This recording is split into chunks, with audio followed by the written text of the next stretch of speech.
Right. Yeah. Hello, everybody, and welcome. We got a pretty confusing week in space this week.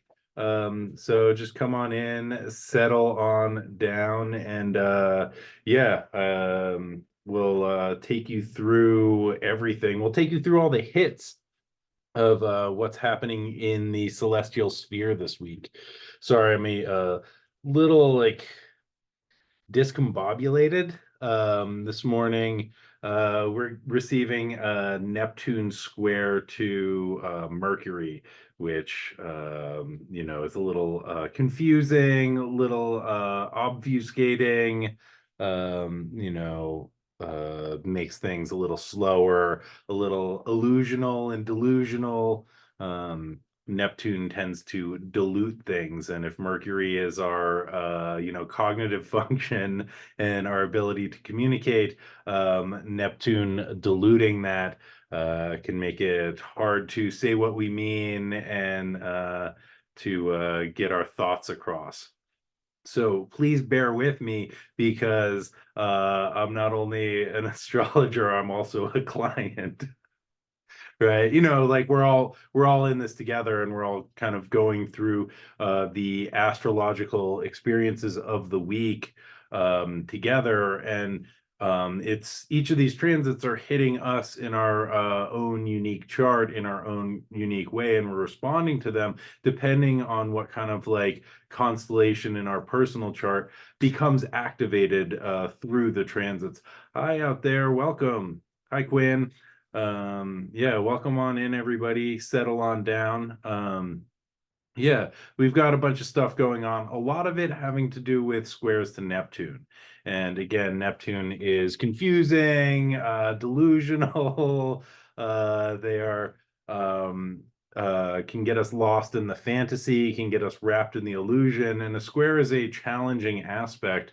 And so we're starting off the week. We experienced a Venus square to Neptune yesterday on Sunday, June the 16th, and today we are experiencing Mercury square to Neptune, today being Monday, June the 17th.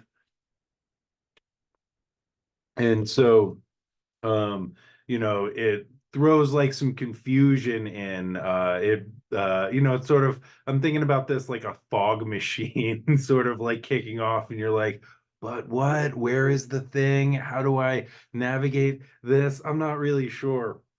And we'll be talking about this to kind of kick off this week's episode. We also have Venus and Mercury entering into Cancer today, Monday, June the 17th, and they're forming a conjunction. Which I believe occurred kind of early this morning at 0 degrees of Cancer. And then later in the week, we have the Sun following suit and squaring off with Neptune. And then we have the full moon in Capricorn, which I believe is the first of two full moons that we will receive in Capricorn during this Cancer season. So we have some blue moon time coming up, and yeah, also the sun's ingress into watery Cancer, which marks the summer solstice here in the northern hemisphere. So that's sort of the agenda for the week. That's what we're going over. Welcome, everybody. I hope everybody's doing all right. Hope everyone had a good weekend. I don't know, the astrology has been like pretty fraught as of late. So I hope that you are finding ways to nourish and support yourself. And as we are moving into Cancer season, I think that is the name of the game, in, sort of taking care of our emotional needs, taking care of how we feel safe enough in community to be in our authentic self, developing kind of like good structures to support our emotional body. Gemini season tends to be a lot of like information flying around, a lot of like frenetic energy. Maybe that's how I experience it because I have Sagittarius stellium in the first house. So Mercury season is always like opposing that. And there's always like, oh, I need to do more, right? Oh, this new information, which can, sometimes being kind of surrounded in information or feeling a lot of information, a lot of ideas coming up can be exciting, but it can be kind of like a manic vibe. And that it can be a little destabilizing. I always think about Gemini season as a lot of like hot air, right? That is like blowing around and being like kind of swept around by like hot air and like new information coming in. Um, and like new information coming in that is like activating the system, which can be really exciting. And also it can be like kind of draining. Right. And I think that this week is mainly characterized by Mercury, Venus. Uh,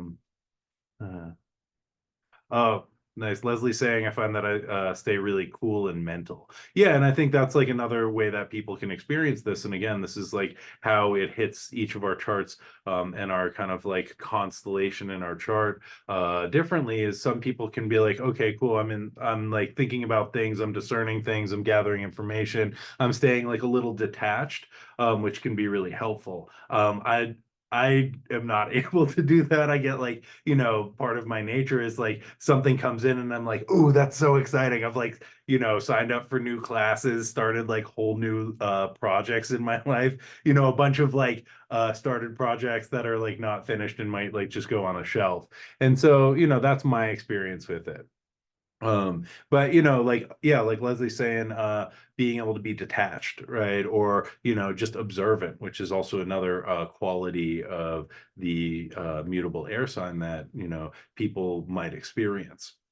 And so this week is really characterized by squares to Neptune. We're getting Mercury square Neptune, or we got Venus square Neptune yesterday. We have Mercury square, Venus square Neptune yesterday on Sunday, June 16th. We have Venus square Neptune.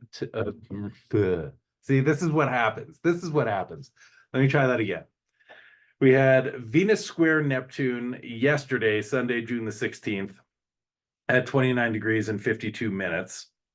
Today, Monday, June the 17th, we have Mercury square Neptune at 29 degrees and 52 minutes. And so both Mercury and Venus in the anaretic degree of mutable Gemini, squaring off with Neptune, who's holding it down, locking down that anaretic degree of Pisces.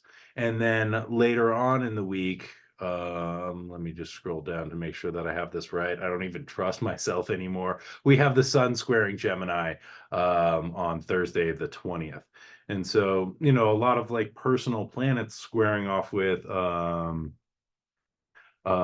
Gemini.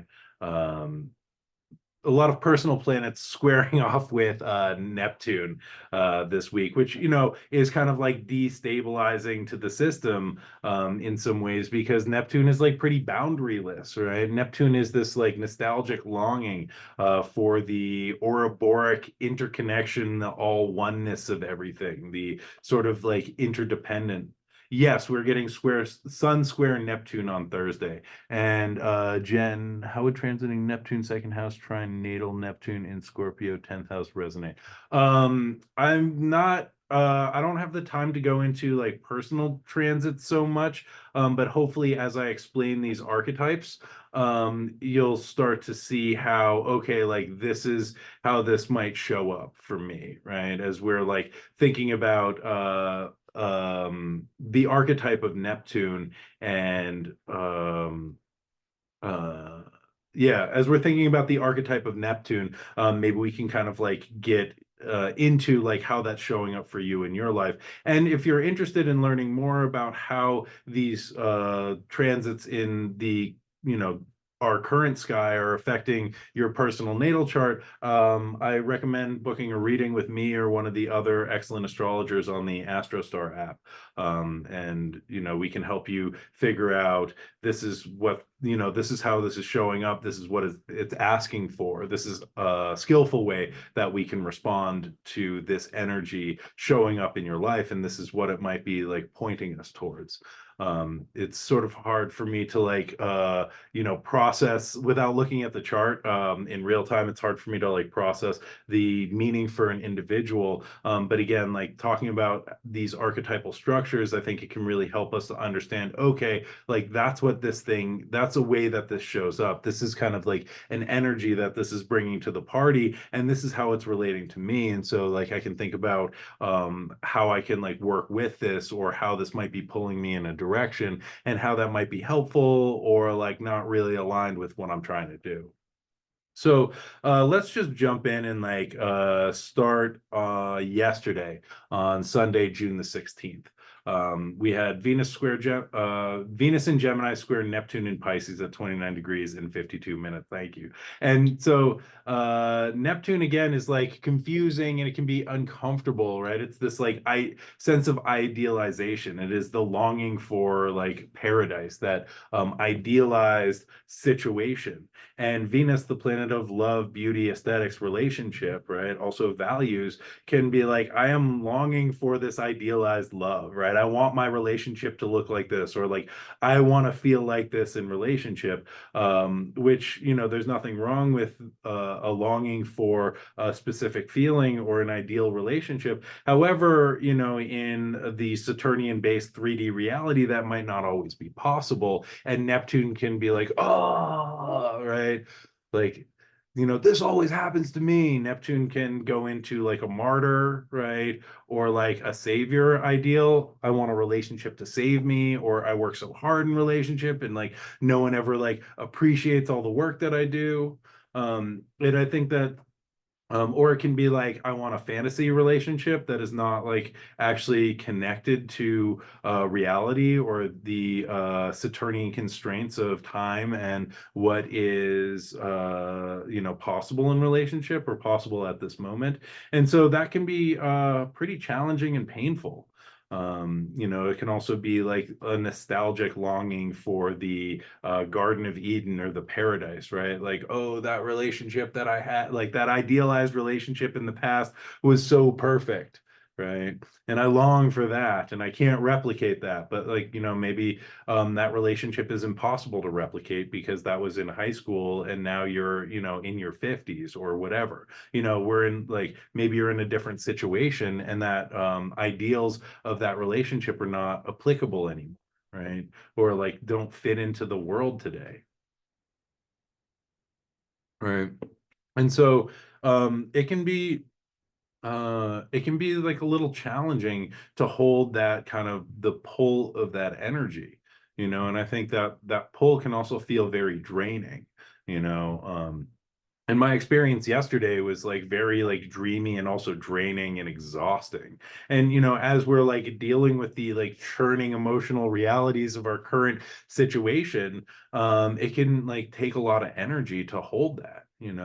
And I think that Neptune can leave us in a space of disappointment a lot of time, because it is this idealized vision, which is, because it's an idealized vision, it is not necessarily possible in the immediate moment, right? Or in a physical reality, right? If we are dreaming for a relationship from a movie where the main characters kiss and then the credits roll and that's it, and then there's no like figuring out what you're gonna have for dinner, or how we're gonna negotiate the logistics of actually being in, physical bodies that like need things like water and food to survive, right? It can be like, oh man, this sucks. Why isn't it like that, right? I have this vision in my mind that I want this to live up to, which is maybe not actually physically possible. And again, it can lead to disappointment. We can also, Venus has to do with aesthetics. And so, and Neptune is glamour, right? So we can be looking out and be like seeing all the beautiful people on all the social media, and being like, oh my God, they're doing so much better than me. They're so spiritual. They're so much more spiritual than me. And I am just they're a better astrologer, or they're more talented, or blah, blah, blah, blah, blah, better artist, whatever, like any of these things. And Neptune is that longing for that like aesthetic, for that kind of value that we might see other people kind of putting forth, that we're like, oh, I'm not, like, I can't do that, or like, I'm not good enough. And so it can leave us in a very kind of depleted place.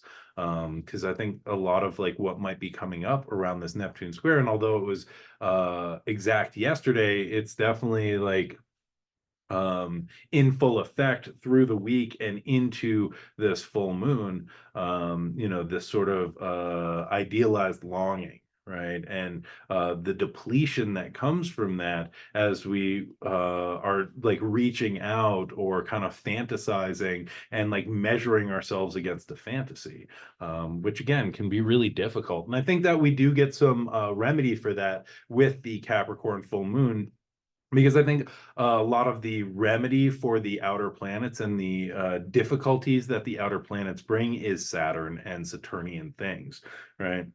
Because Saturn, who is challenging in their own way, I think can really be an ally for us, right? Living down here on spaceship Earth, Saturn can really be an ally because they're like, snap out of it, man, right? And Capricorn is like, what is real? Come on, right? Get your head out of the clouds. And like uh the kind of like inner like eternal youth in me is like, I don't want to get my head out of the clouds, but like it might not actually be helpful for me this week, being like lost in a fantasy and being like, why am I not good enough, is like maybe not helping. And that like the Capricorn full moon later in the week can be like, come on, what's real, like what are you doing about this? Right? What are your boundaries, what are your structures that are going to help you hold these sort of challenging emotions? And so uh, second. Um, and so, I think it's we can utilize the Saturnian structures and the, where am I right now, right? As we are like getting lost in this fantasy of what could be or what should be or how I'm not doing enough, Saturn's like, what is happening right now? Right? Snap out of it, man. And so, I think that's just something to think about, is how do we, as Neptunian is sort of like pushing for this boundaryless, interconnected oneness of all things, which is actually like not possible in a Saturnian 3D realm where there is separation, and we are all actually ideally moving towards individuation from the kind of Ouroboros prima materia of like chaos, right? Interconnected oneness and chaos. We are all kind of like separating from that Neptunian ocean into our own individual drops, right, of human life, and like following our own path. And I think that, as much as there's the longing to return to the whole that gets activated this week, I think that it's really important to like understand what is my boundary, what is my space here, how do I move towards individuation, in the sense that like how do I grow as an individual being, right? And have the like structures to support that growth, right? What are my boundaries, and what is my sort of like trajectory here, even though there is this longing for that beyond. And so one of the things that did I pull this in here?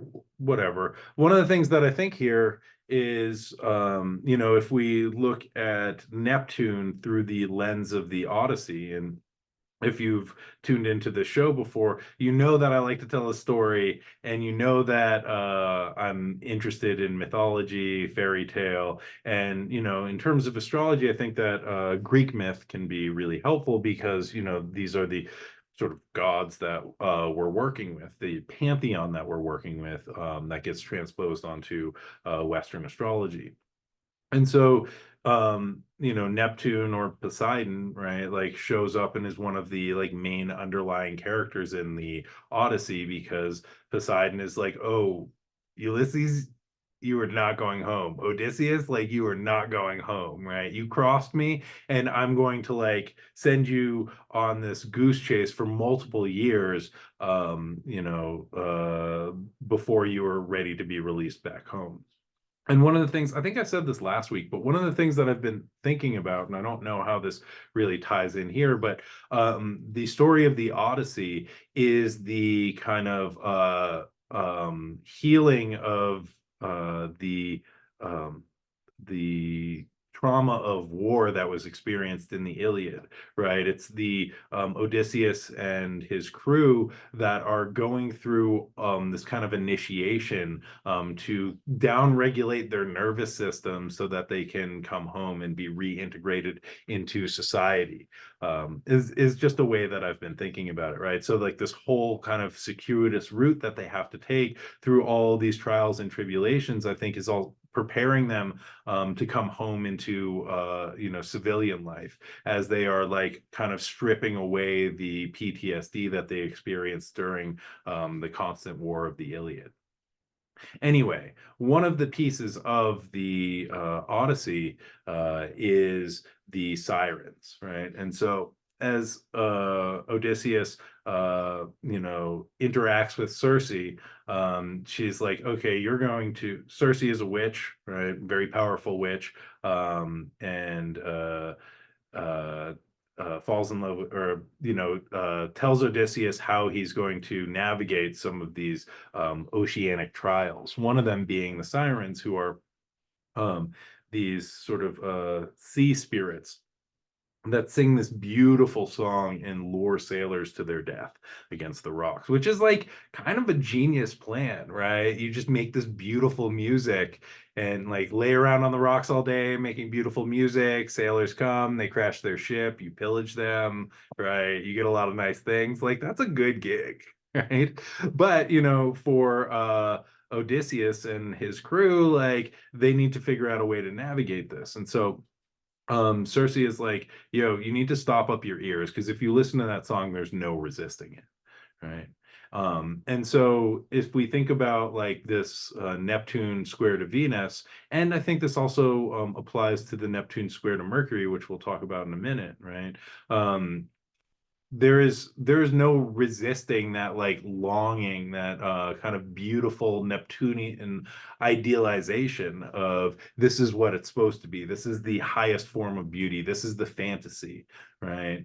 And that fantasy can pull us off track, right? It can pull us off our trajectory into trying to make a reality out of an ideal that is ephemeral, that slips through our fingers like sand, and we might find ourselves dashed upon the rocks.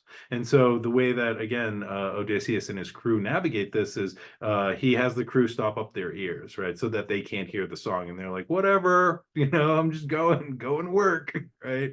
Which might not be the best response to this, right? Because we don't want to just deny the fantasy. We don't want to deny the dream. We don't want to deny this like beautiful song of the universe that is, playing at this moment. However, we don't want that to pull us off course. And so the way that Odysseus navigates that is he has his crew tie him to the mast, and he listens to the song and it almost drives him crazy, and he's like begging everybody to release him so he can go and find the source of this beautiful music, but they're like, I can't hear you. Right? Oh, sorry, what'd you say? I can't hear you. And so they pass through, and so he's able to like hear this song and get the wisdom without sort of upending the whole voyage and destroying the whole ship. And I think that this is really important if we think about this moment, right, and this week, in the ways that we are able to tune into that Neptunian song, right, the song of the siren, this like beautiful song of the universe, which might be like, I don't know, that like psychedelic oneness of everything, right? That also doesn't really fly living in 3D reality where cars are real, right? And so to think about what the mast is for us, that centered place that we are able to connect ourselves to and tie ourselves to, right? So that we're able to listen to the song, the ideal, right? The fantasy, even the illusion, without being swept away, that we're able to stay in alignment with our course and stay in alignment with ourself while being able to receive the infinite wisdom of that universal song without it, like, knocking us off or derailing us. Dig? So that brings us to today, Monday, June the 17th, where Mercury in Gemini squares Neptune in Pisces at that same degree, the 29th, the spooky old anaretic 29th degree. And this is at, the anaretic degree is kind of like the end of the cycle where all of the kind of lessons have been compressed, and it's sort of like the I don't know, matriculating exam, or it's like all of the, like, like the spiciness is settled at the bottom of the hot sauce.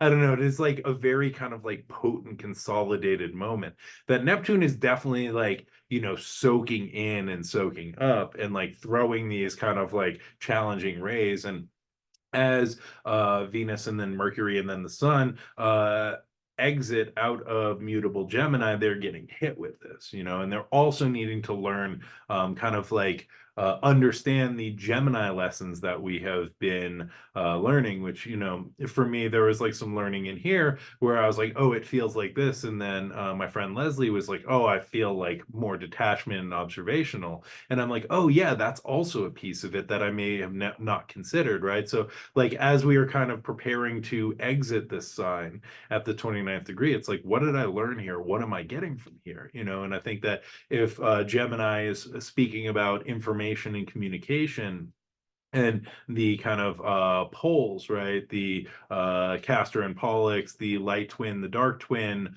or the, light twin and the wild twin, and, this longing for unification of these disparate parts of self. Neptune is also that, like, serpent eating its tail. It is that oneness, right? That undifferentiated oneness and that kind of merging. And so being able to kind of understand that wisdom and that deep longing to merge, right, with the other, right, the other twin, and at the same time realizing that I'm a separate individual self that has my own journey, and I can't just be connected to the other, right? That I need to have like my own self, my own system, my own ego identity, even though there is this longing. How do we hold that, right? The longing for oneness and unification, and the realization of individuality and the importance of that. And so, as Mercury, who is the ruler of Gemini, hits this last degree and comes into this square, I think that these things sort of come to the surface, and not just in the Venusian relational emotional way, but also in the mercurial intellectual way. And, Neptune again is dissolving, it's foggy, it's delusional. um, and it may create like foggy thinking or miscommunications. So I don't know, if you have like something important to say, like say it later in the week if you can. If you find yourself overwhelmed in conversations, be like, okay, I need to like go take a break and stare into space for 20 minutes. I think like staring into space for 20 minutes is like really on brand for this transit. Or you might just find yourself in a room being like, how did I get here? Is this my beautiful house? Is this my beautiful wife? Well, how did I get here? Right? That is kind of the vibe.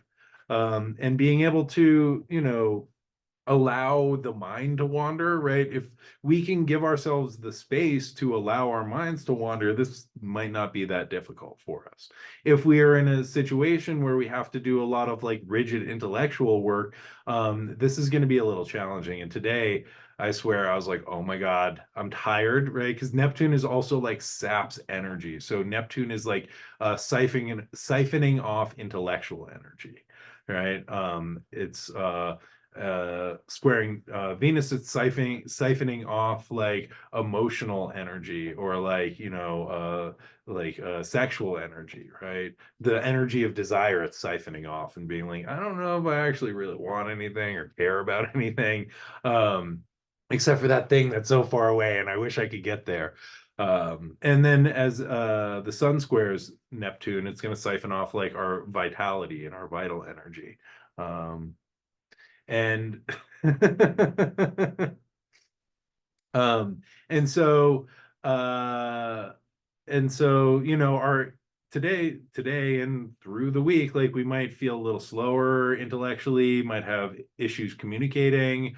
Um, uh, Again, like we might get like drift away into like fantasy or daydreams, which again, like is not necessarily a problem in itself, but if we're in situations where we actually like have to show up and I don't know, like write and deliver an astrology report at a certain time, then it becomes challenging. And yeah, I was like, oh my God, I really don't want to do this. And as I was trying to do my research, I'm like, none of it makes sense. I don't even know what I'm saying. And so, like, really, all I can do is kind of like surrender the mercurial need to like say the right thing and to know what I'm saying into a more Neptunian, like, I'm just going to let it come out of me and surrender to, you know, trusting that something bigger than me knows actually what I'm trying to say and actually knows astrology. And hopefully they will say something that is not too wrong, or maybe that is just right. Um, you know, so I think another piece of all of this is we might like in Neptune as it like creates this fantasy and pulls us away from actual reality, right? Like evidence-based reality. Mercury might get a piece of information, right? It might like pick up on, I don't know, like somebody's speech pattern or tone, or like see something on the internet, or like read a text and start spinning out, right? Just create this whole story around this thing, right? Oh my God, they hate me, right? I'm not good enough. Because Mercury likes to tell stories. Mercury's trying to make sense of things, but Neptune is kind of the Lulu, right? And so Neptune can like obfuscate what's actually happening, and Mercury is like trying to like grab at these little threads to like make sense of something. And so it might result in Mercury coming up with some wild tales about what's happening without fact checking.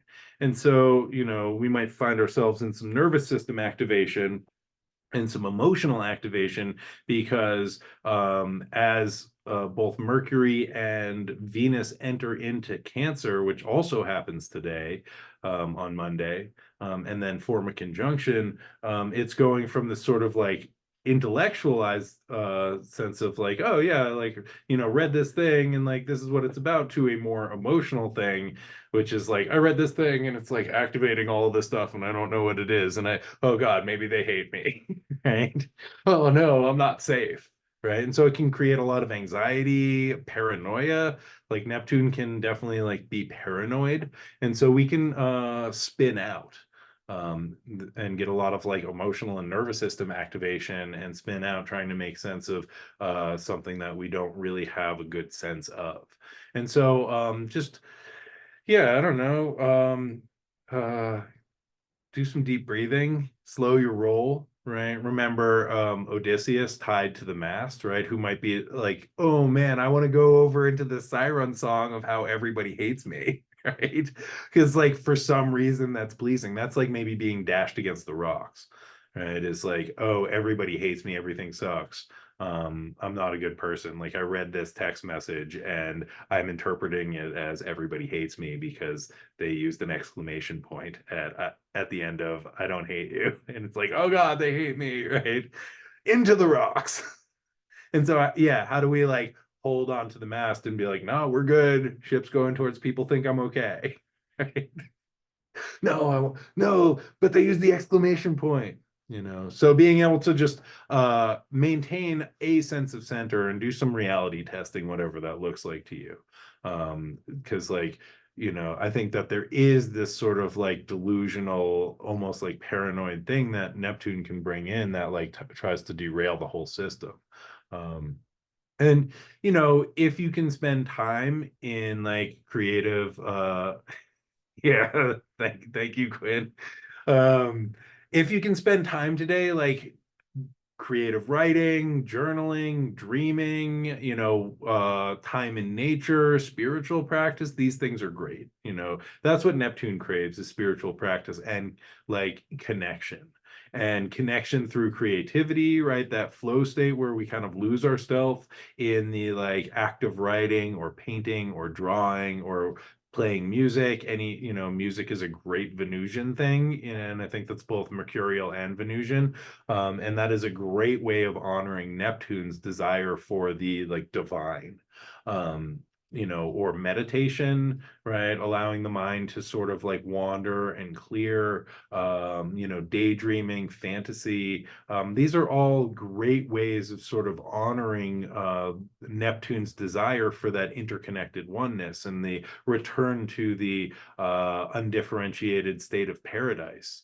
And again, like this gets really difficult in our fast-paced modern world, where we're all just like, scrambling for survival, because, you might not be able to compose a symphony to like deal with frustration or, the sort of paranoid longings of Neptune while you're sitting in your office job. But if you can like take time, whatever that looks like, to just tune out, to like free write, to free associate, to be in that dream space, I think that will help to honor what Neptune is asking, right? Because, no planet is bad or trying to hurt us, right? They are all trying to give us information about what they want, right?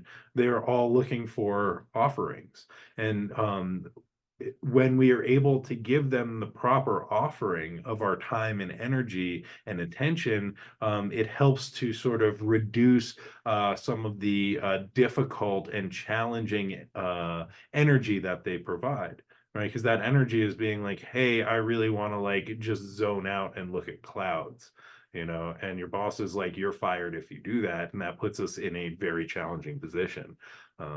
Which we're going to talk about that kind of like difficult position in a minute.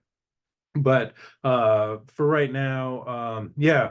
So today, again, we have Venus entering Cancer, which happened early this morning. And then 3 hours later, we have Mercury entering Cancer, right? Both of these coming off of this Neptunian square. And then 3 hours later, we have Mercury and Venus making their conjunction at 20 degrees of Cancer. And so both Venus and Mercury will be in Cancer until, I think Mercury is there until July 2nd and Venus is there until July 11th.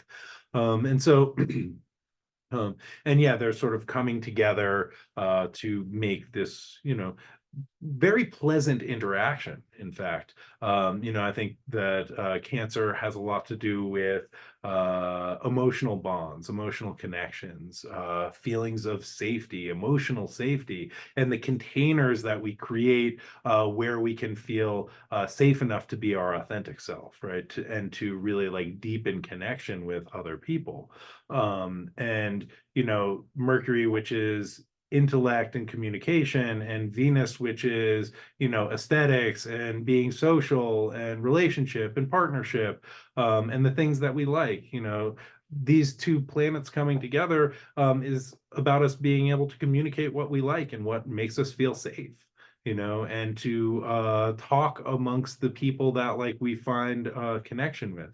And Cancer has this, is dealing with like issues of home and family is not just blood family. Family is like the crew that you are with, that you're like, these are my people, this is my family, right? It doesn't just need to be our like, the people that we share genetic markers with, but it's the people that we actually feel safe enough with to be our authentic selves, that we like know that we have that kind of mind meld with. And so as Venus and Mercury form this conjunction in Cancer, it is the opportunity to communicate with the people that we love and trust, and to tell them how we feel, right? And to be social with them, and to create connections, and to deepen connection, and to, be in that space where we're like, yo, you're my people and I love you, right? So my people out there, I love you. And this is on the flip side, right, this is still within a degree of that Neptune square. So it can also, like, those challenges persist. And even though Mercury and Venus are entering into Cancer, it's like, that confusion and delusion is still highly activated. Um, and I think that Cancer is really longing for those deep familial connections and those deep bonds, right?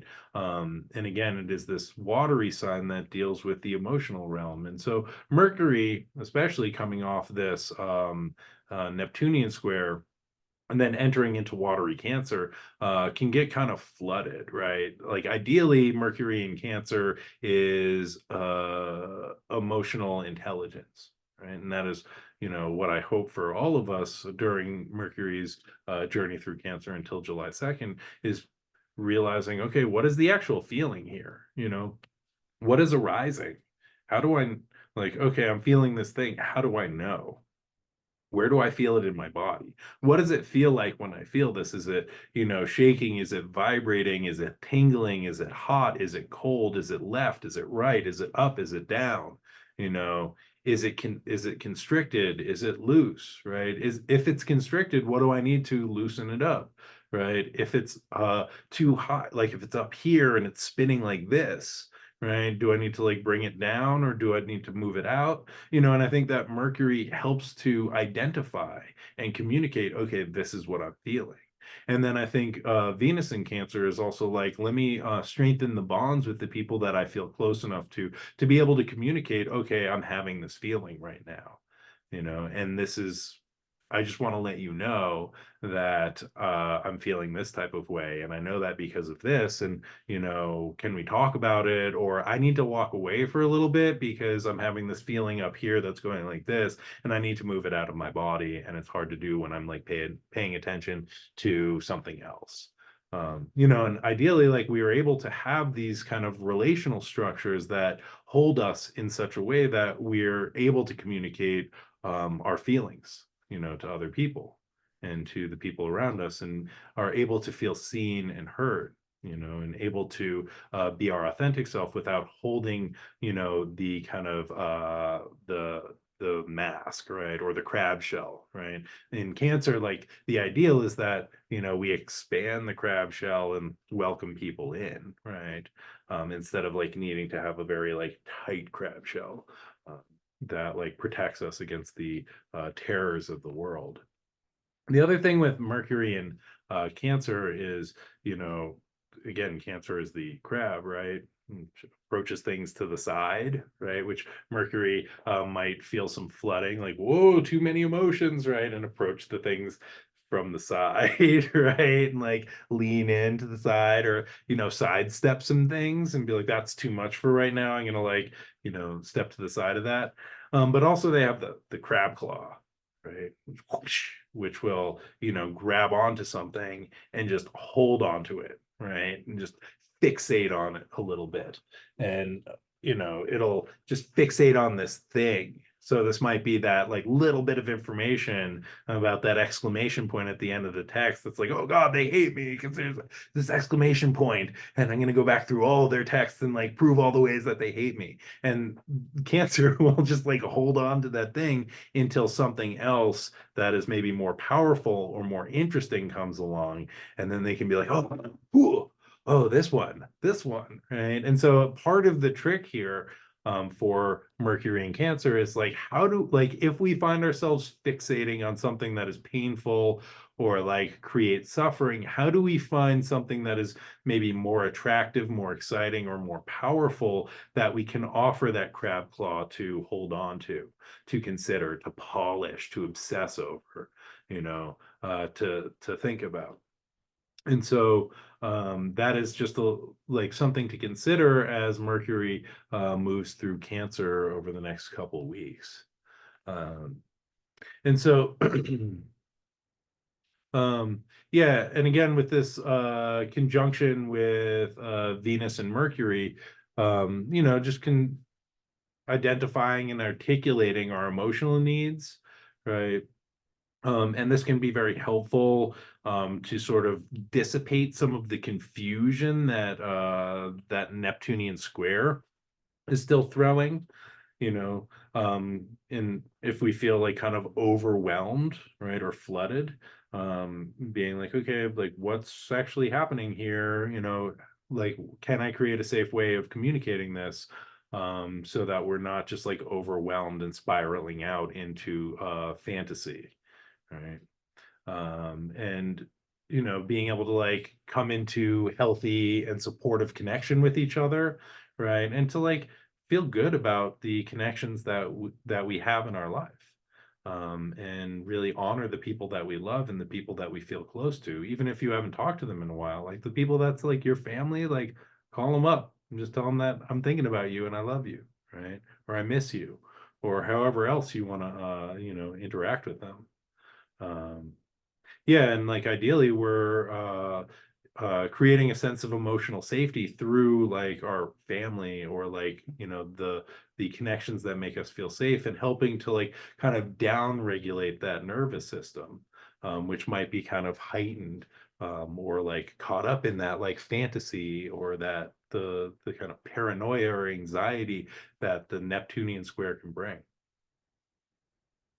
Okay, wow, that all went really quickly. So, moving right along, that's all happening today. So call the people that you love, tell them you love them, tell them your astrologer told you to do that. Okay. So Thursday, June the 20th, we have the Sun in Gemini square Neptune in Pisces, and this is happening at 29 degrees and 54 arc minutes. Ooh, so this can create feelings of exhaustion, overwhelm, feelings of disappointment, right? The sun is our vitality. It is the way that we shine our light. It is our sense of self. It is our identity, right? It is our, core authentic, this is me. And then Neptune is like, but nothing is anything, right? And the sun's like, oh. So, feelings of exhaustion, feelings of overwhelm this week are totally on brand. Don't beat yourself up about it. And if you can, create the space to be able to hold and navigate that, right? And to honor that. Again, like daydreaming, creativity, time in nature, spiritual practice, all great things. If you're in a job that forces you to like be there and on your game, like that's difficult, and that's also life. And figuring out the ways that you can integrate fantasy and spiritual practice into that, and also like time for rest, so that you're not like feeling tired and then beating up on yourself because you don't have the energy to keep pushing and forcing things to happen. Okay. um There can also be like self-abandonment is like a Neptunian thing, right? Especially squaring the sun. Neptune is the martyr archetype, and so it can be like, I'm not doing enough. I need to do more. I need to like not pay attention to my needs so that I can care for other people. And that's going to be really challenging, and I think that's going to increase the opportunity for burnout and overwhelm, and then the like activation of the story about like I'm not good enough, right, because I don't have enough energy and I can't save everybody, so I'm a piece of shit, right? That's a way that this week could feel. And so really knowing our limits, right? And especially like recognizing that we might feel a bit off, and that can be okay. So like building in more time for like rest and refreshment. Um, okay, yeah, I really didn't realize how quickly this was all going. Okay, so on third, excuse me. Also on Thursday, the 20th, right after that square, the sun enters into Cancer, marking the summer solstice in the northern hemisphere. So this is the longest day of the year. This is the culminating peak, right, of the light. So soak it up, right? Charge it up. Hold on to that light. It will come in handy. And I think that there is this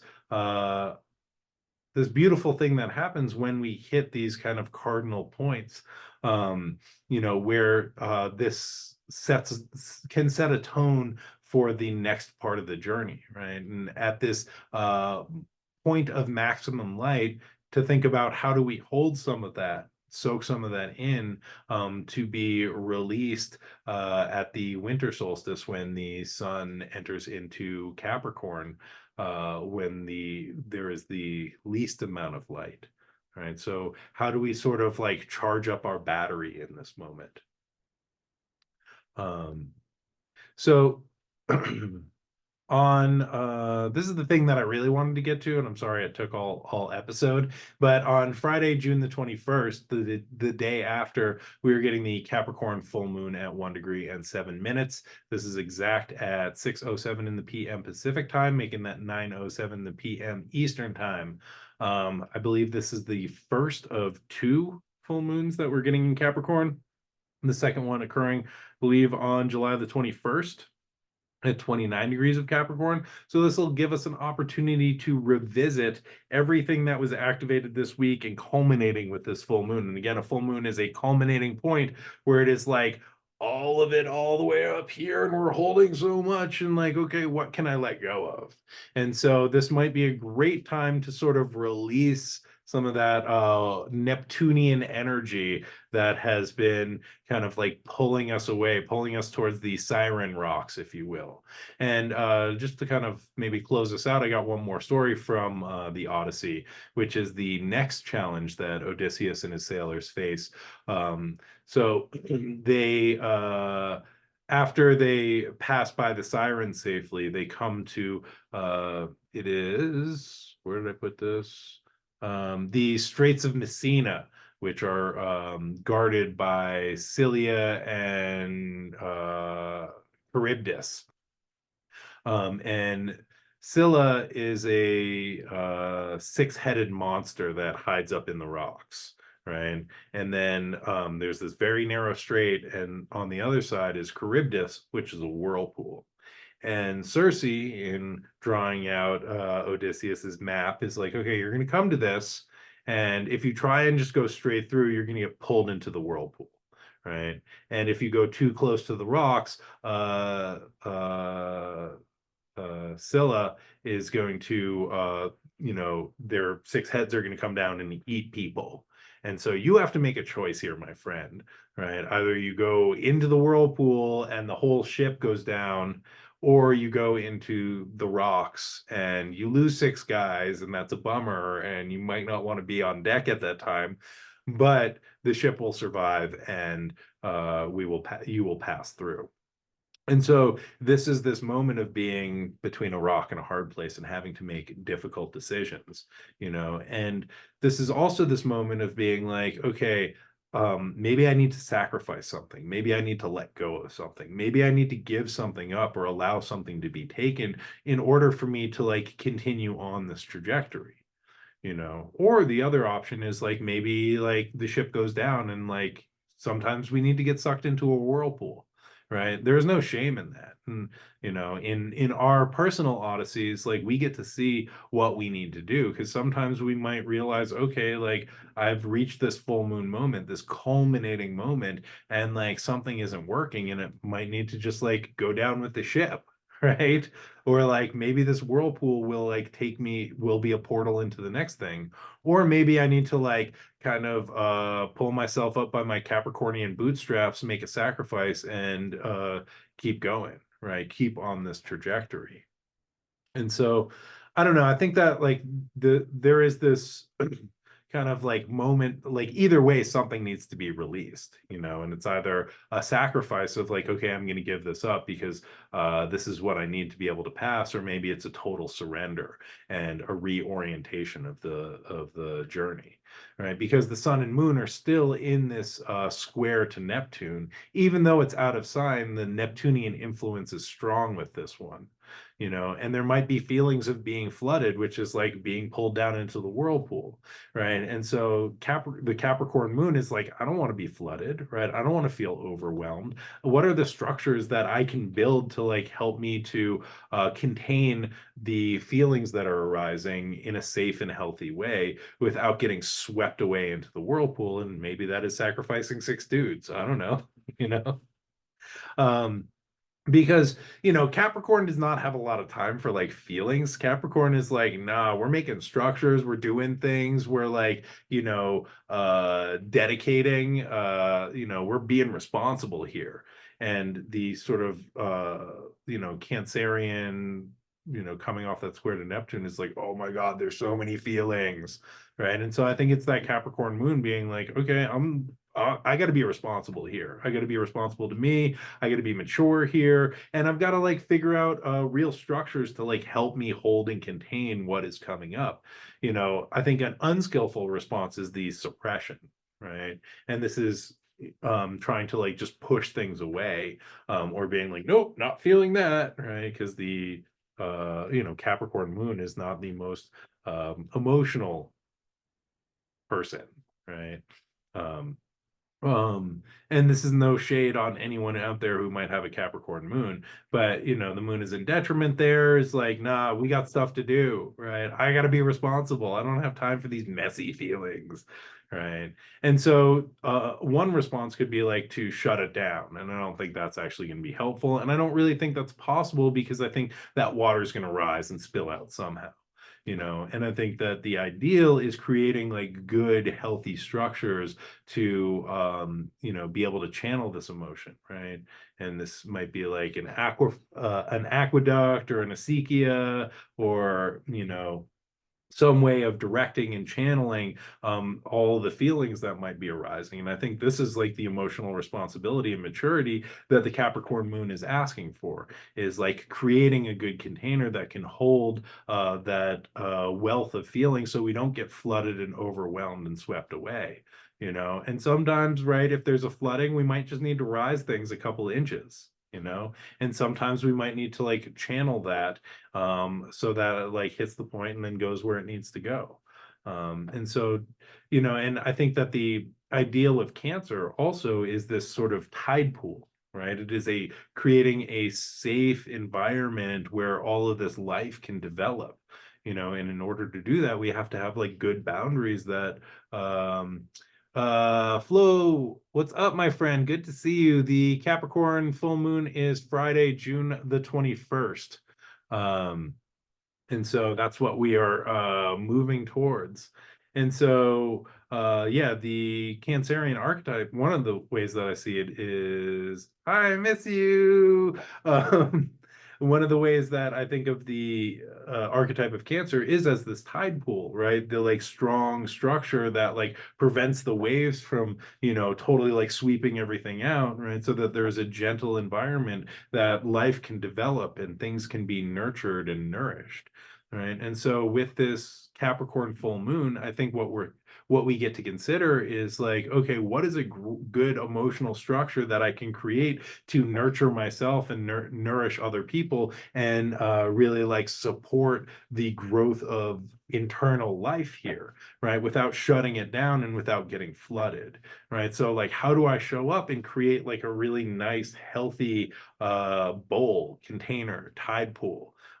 Whatever you want to think about, where the things that are developing and growing can have their space, because I think that what we are getting initiated into with this solstice and with this full moon is this opportunity to like show up and create a Capricornian Saturnian structure that can hold the new life that we are trying to develop, and all of the like emotional reality that is sort of bubbling up and wanting to grow. And with that, I'm a couple minutes over, so I will bid everyone a fond farewell today. Thanks for tuning in and going on this odyssey with me, this Neptunian voyage. And yeah, just really take care of yourselves this week. If you need to sleep, sleep, right? If you or if you're feeling overwhelmed, like take a step back, tune in, see like what do you need right now? How can I support you? um, because there's going to be a lot of feelings, and there's going to be feelings of overwhelm, and there's going to be feelings of exhaustion.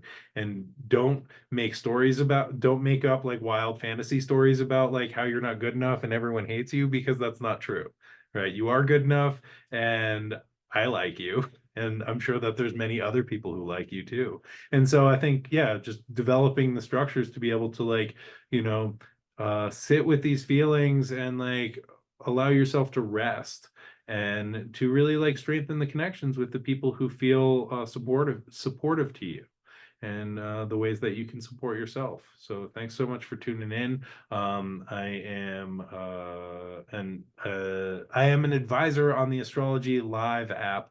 If you're interested in booking a reading, you can check me out there. There's also a number of other incredibly competent and talented and handsome astrologers over at Astrostar Live app.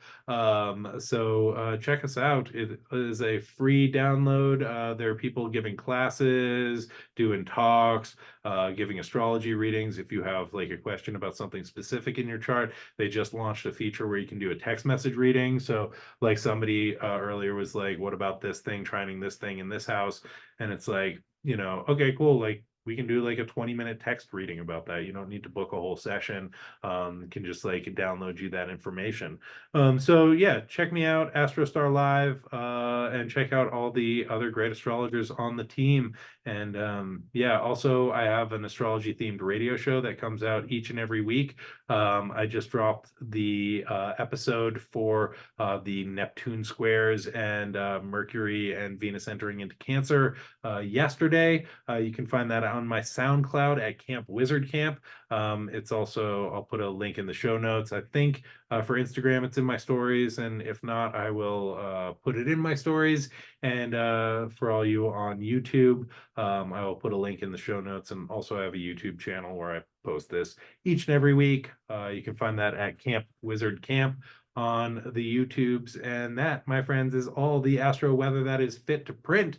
Thanks for tuning in to another week in space. And yeah, I wish you all well. I hope you all have a happy and safe Capricorn full moon. And yeah, I don't know, be well out there, and don't get lost in the dream, right? Dream big, but don't get lost in the dream. And I will see you next time. Same wizard time, same wizard channel. And until then, good people, be well. May the force be with you.